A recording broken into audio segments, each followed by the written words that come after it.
Hey guys, I'm doing another movie review, and I'm once again joined by my friend Jeremy, and the movie we want to review is the 1940 horror film The Mummy's Hand, which is considered to be the second of Universal's Mummy series. It's sort of a sequel to 1932's The Mummy, even though at the time it was made as more of a standalone film, although it does borrow a lot of its plot from The Mummy. Like, the backstory of the mummy in this movie, Kharis, is basically the same backstory as Imhotep from the first movie. So it's not really a sequel to The Mummy, but I would say it's almost a soft remake, if you will. But what do you think of The Mummy's Hand? It's alright. It's a decent flick. It's entertaining. It does its job.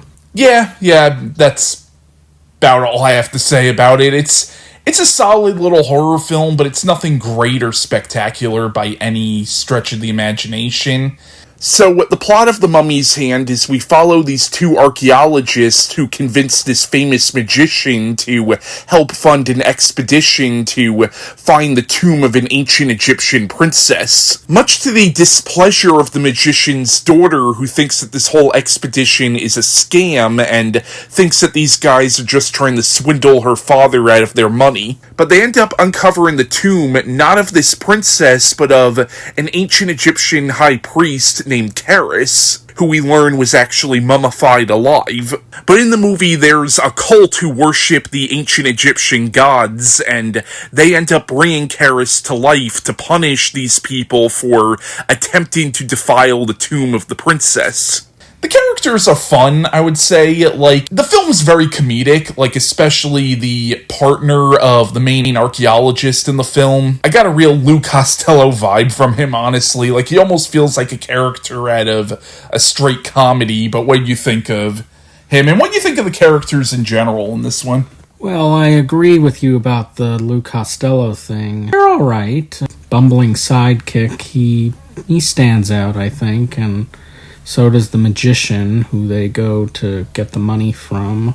The characters and the actors all do a good job with what they're given, I would say. The main villain of the film, like the true villain, not the mummy, because really in this one, the mummy is just a cipher for this priest. Like, the priest brings the mummy to life to go after these people. Like, really, the priest is the true antagonist of the film. But what do you think of him in this? Yeah, he's pretty intimidating. What do you think of Tom Tyler as Kharis or the Mummy? I mean, he does a decent job. Walks around killing people, so... Yeah, he doesn't really have the same personality that Karloff's mummy had. Yeah, I agree. Now, something you pointed out when we were watching this movie in the beginning, when you get the backstory of Kharis, which again is basically the backstory of Imhotep from the first movie. I think you said it looks like they used some of the same shots from the first movie. Yeah, they did. They recycled footage from The Mummy from 1932. I know this was made as a standalone film, but I think considering this sort of, at least a semi-sequel to that, I guess is appropriate. I would say they fit together pretty well. While the first one's definitely not one of my favorite of the Universal horror films, the first one is still definitely a better film, I think. Oh, yeah, definitely. I mean, the first one has Boris Karloff. The Mummy's Hand, I don't know.